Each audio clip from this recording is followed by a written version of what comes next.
जय भीम नमो बुद्धाय Dhammapada audio book भाग 3 में आपका स्वागत है। सभी से निवेदन है, भगवान बुद्ध के अनमोल वचन हर घर तक पहुंचाने के लिए वीडियो को ज्यादा से ज्यादा शेयर करें। नमो बुद्धाय जय भीम।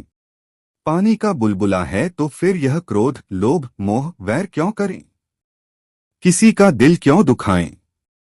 तीखा बुलबुला है तो शोषण क्यों करें?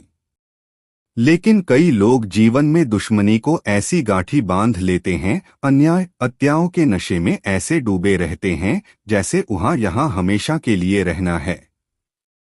संसार में ऐसे सुख सुहियाते हैं जो घृणा और वैर के भावों से भरे होते हैं, जो अपनी संतान या अनुयायियों में ऐसे भी व्यक्ति एक उसके न रहने पर भी शत्रु से बदला लेना, शत्रु को चैन से मत जीने देना। ऐसे लोगों के कलह कभी शांत नहीं होते हैं। हालांकि चेतन मन से लोगों को यह मालूम है कि इस संसार से एक दिन जाना है, लेकिन इस पर गहराई से चिंतन मनन कर जीवन नहीं जीते हैं। जब किसी निकट परिजन, मित्र आदि की मृत्यु हो जाती है तब उसे इसका एहसास होता है, लेकिन कुछ समय बाद सांसारिक सुखों के बीच वह फिर भूल जाता है। फिर ध्यान, साधना, चिंतन, अध्ययन से उसे संसार के सत्य का पता लगता है तो वह मन के विकारों को दूर करने की कोशिश करता है। तथागत बुद्ध कहते हैं, व्यक्ति पद, प्रतिष्ठा, धन, जवानी, रूप, परिवार, सत्ता, सम्मान आदि पाकर उसी में रमने लगता है। उसी को जीवन का उद्देश्य समझ लेता है, लेकिन वह इस तरह स्वयं के लिए दुख ही पैदा करता है। इस जाल में फंसे हुए व्यक्ति को यह विचार करने की फुर्सत ही नहीं होती है कि उसे एक दिन इस संसार से हमेशा के लिए जाना है। इसलिए वह रागद्वेष, क्रोध, घृणा के जाल में उलझा रहता है। इसके विपरीत जिन विवेकशील, ज्ञानी लोगों को हर क्षण यह याद रहता है कि संसार से एक दिन जाना है, उनके मन के विकार दूर हो जाते हैं, कलह शांत हो जाते हैं। ऐसे व्यक्ति के मन में दूसरे के प्रति द्वेष और मोह नहीं होगा, वह सभी से मैत्री भाव रखेगा। वह विनम्र, सहज, सरल स्वभाव का हो जाता है। वह अपने शत्रु से भी मैत्री भाव रखता है। वह सुख शांति का जीवन जीता है और दूसरों के लिए भी सुख से जीने की प्रेरणा देता है। इंद्रिय सुखों में डूबे हुए को मन रौंद देता है। Laziness defeats spirituality, the weak succumb to temptation but not the strong। Mahakal स्थविर की कथा। श्वेतव्य नगर के शिंशपावन में 7 शुभानुपस्सी विहरन्तन इंद्रियेषु असंबुतं भोजन ही अमत्तंजु कुसीता हीनवीर्य तवे पसहति मारो वातो रुख व दुब्बलं। शुभानुपस्सी विहरन्तन शुभ देखते हुए घूमना, अर्थात सांसारिक आनंद, सुख, लाभ, रमणीयता, विषय, रस आदि।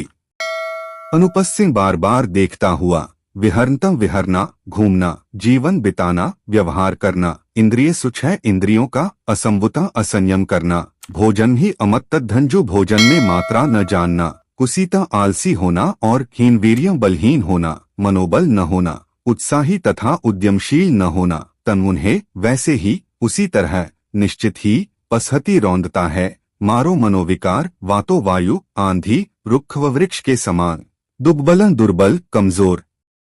जो व्यक्ति विषय भोगों में सुख मानकर विहरता है, विषयरस को शुभ, अच्छा मानते हुए जीता है, इंद्रियों पर संयम नहीं रखता है, भोजन की उचित मात्रा नहीं जानता है, जो आलसी है, जो उद्यमहीन है, उसे मार, बुरी प्रवृत्तियां, मन के विकार उसी प्रकार गिराते हैं, रौंदते हैं जैसे हवा कमजोर वृक्ष को।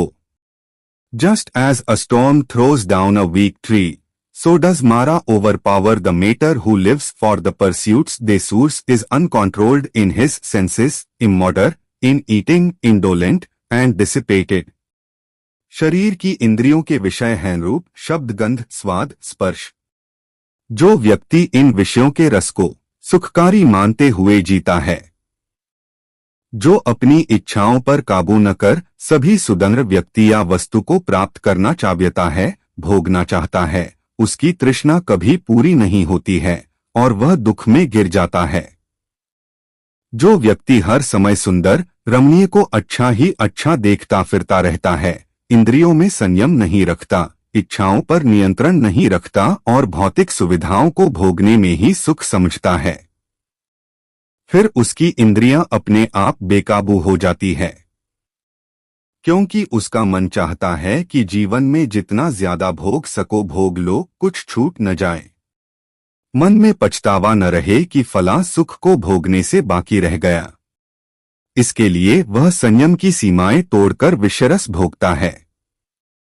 जब व्यक्ति को विषय भोग सुखकारी आकर्षक लगेंगे, तब इंद्रियां भी चंचल होगी ही, उन पर काबू नहीं हो पाएगा। यदि व्यक्ति इंद्रियों पर संयम रखना चाहे, तो वह विषय भोगों की दुख का कारण समझे, जैसा कि वे हैं। इंद्रियों पर काबू करने वाला ही सुख शांति पा सकता है।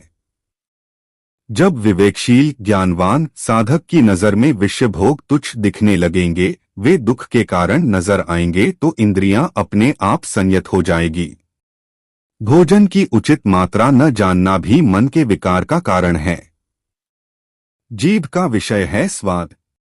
जो व्यक्ति स्वादिष्ट भोजन पाकर जरूरत से ज्यादा मात्रा में भोजन ग्रहण करता है, दिन में कई बार भोजन करता है, मन पर काबू न होने से ठूंस ठूंस कर खाता है, ऐसा व्यक्ति आलसी हो जाता है, ध्यान साधना नहीं कर पाता है और अधिक मात्रा में भोजन करने से कई बीमारियों से ग्रस्त हो जाता है। जो व्यक्ति आलसी होता है, वह अच्छे जीवन निर्वाह के लिए कोई मेहनत उद्यम नहीं कर पाता है, गरीबी में ही दिन गुजारता है। हीन वीर्य होने का अर्थ है मनोबल का न होना, उत्साह नहीं होना। ऐसा व्यक्ति न स्वयं का भला कर पाता है और न दूसरों का। इस प्रकार विलासिता में डूबा व्यक्ति आलसी, इंद्रियों पर संयम न रखने वाला, भोजन की उचित मात्रा नहीं जानने वाला, उद्यम नहीं करने वाला, कमजोर मनोबल के व्यक्ति को मार काम मन की बुरी प्रवृत्तियां उसी तरह गिरा देता है, जैसे हवा कमजोर वृक्ष को। वैसे ही इन दुर्गुणों से ग्रस्त व्यक्ति को स्वयं के विकार ही गिराकर दुख के खड्डे में पटक देते हैं। ऐसा व्यक्ति अपनी कमजोरियों के कारण स्वयं ही गिर जाता है। मन काबू में हो तो बुरे विचार कुछ नहीं बिगाड़ सकते। 8 अशुभानुपस्सी विहरन्तं इंद्रियेषु सुसंवुतं भोजन ही चमत्तंजु सद्ध आरද්ධ वीर्य तवे नप्पसहति मारो वातो सेल व पब्बतं। अशुभानुपस्सी विहरन्तं अशुभ देखने वाला, जो सांसारिक सुखों का विनाश देखते हुए विचरता है, इंद्रियेषु इंद्रियों को सुसंवृतन संयम रखता है, और भोजन ही भोजन में मत्तंजु मात्रा का ध्यान रखता है, सद्ध श्रद्धावान है, आरද්ධ वीर्य वीर्यवान दृढ़ उत्साही मनोबली है, तं उसे वे निश्चय ही मारो वासना नप्पसहति न प्रसहति नहीं डिगा सकता, नहीं पराजित कर सकता, वातो सेलम पब्बतन जैसे हवा शिलामय चट्टानों वाले पर्वत को नहीं डिगा सकती। जो व्यक्ति इंद्रिय विषय भोगों को अशुभ देखते हुए दुखदायी समझते हुए विहरता है, काम भोग में डूबा नहीं रहता है, इंद्रियों पर संयम रखता है, जिसे भोजन की उचित मात्रा का ज्ञान है, जो श्रद्धावान उद्यमी और मेहनती है, उसे मार मनोविकार बुरी प्रवृत्तियां हिला नहीं सकती, जैसे कि हवा शैल हिमालय पर्वत को हिला नहीं सकती। के मन में हिमालय जैसी शांत संयत दशा हो, उसे हवा तो क्या आंधी तूफान भी आ जाए जिस व्यक्ति हो सकते, जिसका मन पर नियंत्रण है, संयत है, उसे बाहर की चकाचौंध भौतिका व्याय तो हिलाचाई सुख की वस्तुएं देकर उसे प्रलोभन डिगा नहीं सकती। उसका बुरी प्रवृत्तियां कुछ नहीं बिगाड़ सकती। वह हिमालय की तरह दृढ़ और अडिग रहता है। इसी प्रकार जो व्यक्ति स्वाद के लिए नहीं बल्कि शरीर के संचालन और स्वास्थ्य के लिए भोजन खाता है, उचित मात्रा में खाता है, उसका अपने मन पर नियंत्रण है, वह व्यक्ति प्रज्ञावान है, वही श्रद्धावान और आस्थावान है। जो व्यक्ति अपनी इंद्रियों पर जितना संयम रखता है, मन पर नियंत्रण है, वह उतना ही श्रद्धावान उत्साही उच्च मनोबल वाला ऊर्जावान और बलवान होता है। व्यक्ति जितना कमजोर होता है, उतना ही शत्रु बुरी प्रवृत्तियां अधिक आक्रामक होकर व्यक्ति को हरा देता है। इसलिए संयमी व्यक्ति को डिगाना, हिलाना या हराना वैसे ही असंभव है जैसे आंधी हिमालय को नहीं हिला सकती है। तथागत जीवन की व्यवहारिकता की बातें कहते हैं, जीवन की सच्चाई की व्याख्या करते हैं, हवाई बातें नहीं करते, कल्पनाओं में गोते नहीं लगाते हैं। वह यह कतई नहीं कहते हैं कि ईश्वर की इच्छा के बिना एक पत्ता भी नहीं हिलता या जाको राखै साइया मार सके न कोई। बुद्ध यह नहीं कहते कि जिस व्यक्ति पर किसी काल्पनिक शक्ति की कृपा हो तो उसको कोई नहीं डिगा सकता, उसका कोई बाल भी बांका नहीं कर सकता है। तथागत कहते हैं, जो मन, वाणी, शरीर से कुशल कर्म करता है उसका बाहरी शत्रु कुछ नहीं बिगाड़ सकते, लेकिन जो बुरे कर्म करता है वह अपने आप ही हिल जाता है, दुख को प्राप्त होता है। काषाय वस्त्र धारण करने के योग्य कौन? देवदत्त के काषाय लाभ की कथा। श्रावस्ती के जेतवन में अनेक कसावो कासावं यो वत्थ परिधेस्सति अपेतो दमसच्चेन न सो कासाव मरहति। यो जो अनेक कसावो काषाय चित्तमल मनोविकार से बिना रहित हुए कासावम वत्थं काषाय वस्त्र गेरुआ वस्त्र परिधेस्सति धारण करता है, दमसच्चेन इंद्रिय दमन संयम और सत्य से अपेतो दूर रहित व्यक्ति सोवह न कासाव मरहति काषाय वस्त्र धारण करने का अधिकारी नहीं है। जिस व्यक्ति ने काषायो चित्त के मैल को नहीं धोया, मन के विकारों को छोड़कर साफ नहीं किया, यदि वह काषाय वस्त्र धारण करता है, सत्य और संयम से रहित ऐसा व्यक्ति काषाय वस्त्र ग्रहण करने या धारण करने योग्य नहीं है।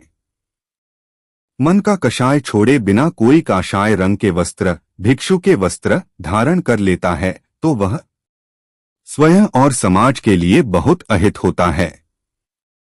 काषाय रंग का चीवर बुद्ध का अनुयायी भिक्षु धारण करता है, लेकिन यह यहाँ सभी मतों के सन्यासियों, वैरागियों के लिए, धर्म गुरुओं के लिए कहा गया है।